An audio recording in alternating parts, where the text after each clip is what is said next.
বিশ্বকাপের ম্যাচের আগে সাধারণত আলোচনা হয় কৌশল, একাদশ কিংবা তারকাদের ফর্ম নিয়ে, কিন্তু শেষ 16 ইংল্যান্ড মেক্সিকো ম্যাচ ঘিরে এবার শিরোনামে উঠে এসেছে এক অপ্রত্যাশিত নাম, ভায়াগ্রা।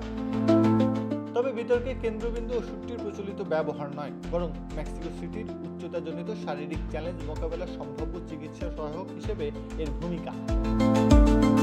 ব্রিটিশ সংবাদ মাধ্যম দ্য সান জানিয়েছে, ভায়াগ্রার সক্রিয় উপাদান সিলডেনাফিল বিশ্ব অ্যান্টি ডোপিং সংস্থার 2026 সালের নিষিদ্ধ তালিকায় নেই।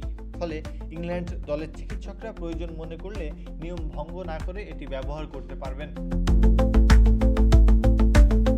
তবে একই প্রতিবেদনে স্পষ্ট করে বলা হয়েছে, ইংল্যান্ডের ফুটবলাররা সত্যি ভায়াগ্রা ব্যবহার করবেন এমন কোনো তথ্য বা প্রমাণ এখন পর্যন্ত নেই। এই আলোচনার পেছনে রয়েছে মেক্সিকো সিটির আজতেকা স্টেডিয়ামের ভৌগোলিক বাস্তবতা।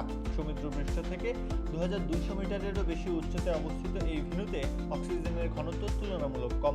ফলে বাইরের দলগুলোর খেলোয়াড়দের দ্রুত ক্লান্তি, শ্বাসকষ্ট, ধীর পুনরুদ্ধার এবং উচ্চগতির দৌড়ে পারফরমেন্স কমে যাওয়ার ঝুঁকি থাকে।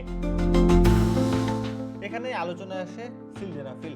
গবেষণায় দেখা গেছে এটি ফুসফুসের রক্তনালী প্রসারিত করে পালমোনারি চাপ কমাতে সাহায্য করতে পারে। যদিও বিশেষজ্ঞদের মতে 4000 মিটারের নিচের উচ্চতায় এর কার্যকারিতা সীমিত হতে পারে, তবে মেক্সিকো সিটির উচ্চতা সেই সীমানার অনেক নিচেই। অন্যদিকে মেক্সিকোর বড় শক্তি কোনো ওষুধ নয়, বরং পরিবেশের সঙ্গে দীর্ঘদিনের মানিয়ে নেওয়া। আজতেকার বাতাস, বলের গতি এবং দীর্ঘ সময়ের শারীরিক চাপ সবকিছুই স্বাগতিকদের পরিচিত। তাই ইংল্যান্ডের জন্য এই ম্যাচ শুধু কৌশলের নয়, শারীরিক সক্ষমতা ও মানসিক দৃঢ়তাও বড় পরীক্ষা।